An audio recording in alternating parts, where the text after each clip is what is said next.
네, 안녕하셨습니까. 김 선생의 문화예술 이야기를 진행하는 강사 김효입니다. 자, 이번 시간에는 화준에 담긴 의미에 대해서 이야기를 나눠보도록 하겠습니다. 자, 지금 사진에서 보시고 있는 바로 이 꽃병을 화준이라고 이렇게 부르고 있는데요.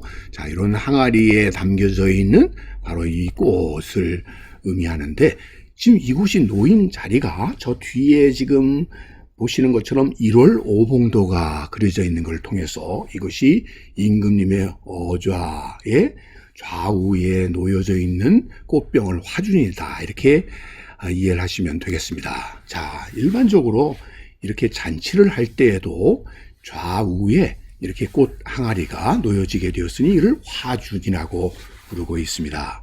자, 이렇게 궁궐에서의 행사, 즉 잔치가 있었을 때 그 과정을 그림으로 나타난 게 의궤가 되겠는데요. 이 의궤 속에서도 임진 진찬 의궤 속에 바로 이 화준이 그림으로 이렇게 표현되어 있는 것을 확인해 볼 수 있습니다. 자, 화준이라고 하는 한자 글씨를 확인해 볼 수가 있겠죠. 일반적으로 용의 그림이 그려져 있는 항아리에 바로 이렇게 풍성하게 꽃이 이렇게 꽂혀 있는 모습을 볼 수가 있습니다. 자, 조선시대 궁궐에서는 생화를 꺾어서 장식하는 것 자체를 법으로 금지를 시켰습니다. 중에 생명 존중 사상이라고 얘기할 수 있는데요. 그러다 보니까 왕실이나 국가의 주요 행사에서 이런 꽃장식은 비단으로 만든 꽃, 즉 채화를 가지고 사용을 했다는 것이죠. 그러니까 하나의 가짜 꽃인 가화 문화가 발달했다, 이렇게 볼 수 있겠습니다. 그러다 보니까 이 궁중 음악이나 음식이나 무용, 이런 그림과 더불어 궁중 문화의 하나의 대표적인 독특한 예로, 특히나 이 가짜꽃 채화 문화는 우리나라에만 존재하는 그런 문화로 이렇게 알려져 있었고요. 그렇기 때문에 대단히 주목할 만한 요소가 아닐까 싶습니다. 그런데 이 장식용으로 쓰였던 채화는 연회가 끝나고 나면 즉 소각을 해버렸다는 거죠.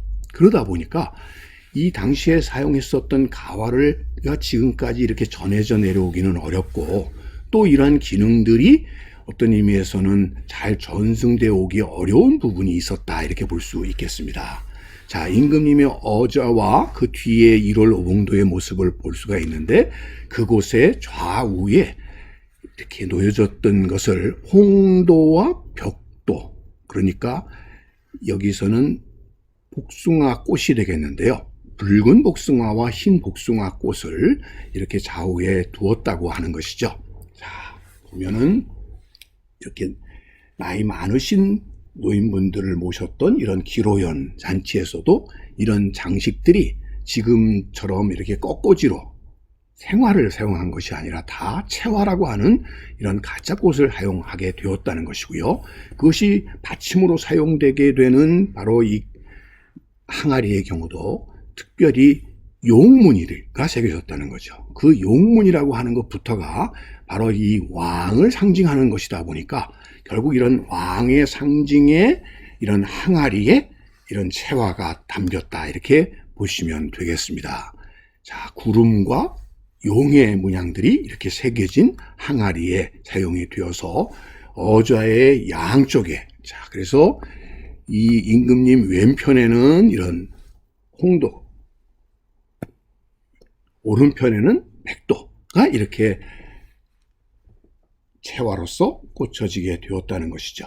자, 이렇게 해서 오늘날 재현된 모습으로 여러분들이 보시는 것처럼 좌우에 항아리가 만들어졌는데, 특별하게 이렇게 만들어졌던 것을 재현한 이 오늘날의 채화의 모습을 확대해서 여러분들에게 보여드리고 있는데요. 바로 이것은 이 오늘날 복숭아의 화사한 바로 이 꽃을 장식을 한 것이니, 바로 이 왜 복숭아 꽃이었을까? 그것은 여러분들 이 장수를 의미하는 학과 태양과 똑같이 이 천도 복숭아가 갖는 의미가 무엇인지 여러분들이 잘 아실 것처럼 결국 이 왕실의 무궁한 장수와 번영을 의미하는 그런 상징꽃이 그려졌다, 이렇게 보시면 되겠습니다. 자, 이렇게 천도 복숭아의 모습들을 담은 연적처럼 같은 의미로 그려졌다고 보시면 되겠습니다.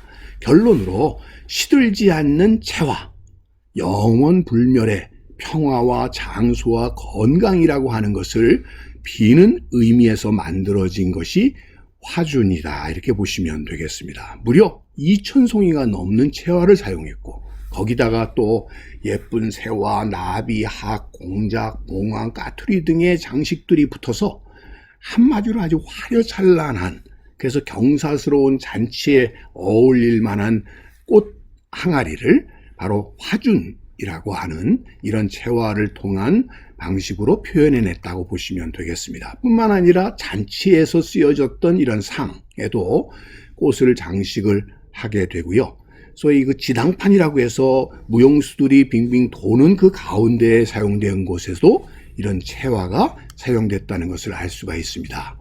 자, 이 지금 당시에 기록되었던 의궤를 가지고 재현해낸 모습을 보고 있습니다. 그래서 세자궁 잔치 당시에 이 상차림과 그 채화들의 모습들을 확인해 보실 수 있겠고요.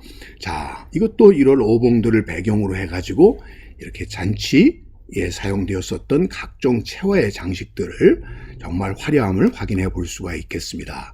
자, 고종 임금께서 명성황후와 사이에서 난 그 순종이 태어나게 되었을 때 창덕궁 인정전에서 소위 신하들과 함께 잔치를 벌였을 때의 그 그림이 되겠고요. 그 그림 속에서도 이러한 꽃장식들을 통해서 당시의 채화 문화를 확인해 볼 수가 있겠습니다. 자, 또 이 궁궐 내에서 혼례가 있었을 때 이루어졌었던 소위 맞절을 하게 됐을 때 그런 연에서 사용되었던 이 장식들의 모습들, 또 여러분들 이렇게 대대적인 잔치를 벌이고 있을 때 양쪽에 이 화준들의 장식을 여러분들이 확인해 볼 수가 있겠고요. 자, 이렇게 무용수들이 춤을 추는 가운데 꽃장식의 모습도 또 이렇게 장식되어 있는 모습들을 통해서 이 궁궐, 우리 조선 궁중 문화의 바로 대표적인 이 채화 문화를 확인해 볼 수가 있겠습니다. 자, 이 지당판의 모습, 이걸 중심으로 해서 춤을 추는 무희들의 모습을 좀 전에 그림에서 확인해 보셨고요. 자, 이렇게 아주 화려하게 잔치 음식을 차려놓고 기쁜 일을 이렇게 아름답게 꾸며서 더욱 기쁘도록 만들었던 노력들을 확인해 볼 수 있습니다. 그런 예들은 이런 모란, 부귀와 영화를 의미하고 있는 바로 이런 모란도를 곳곳에 병풍의 형태로 그려서 이렇게 궁궐에서 즐겨 사용했던 것과 같은 의미가 아닐까 싶습니다. 오늘 이 시간에는 조선 궁궐 문화의 아주 독특한 예인 화준에 대해서 꽃밭을 가꾸는 김 선생이 말씀드렸습니다.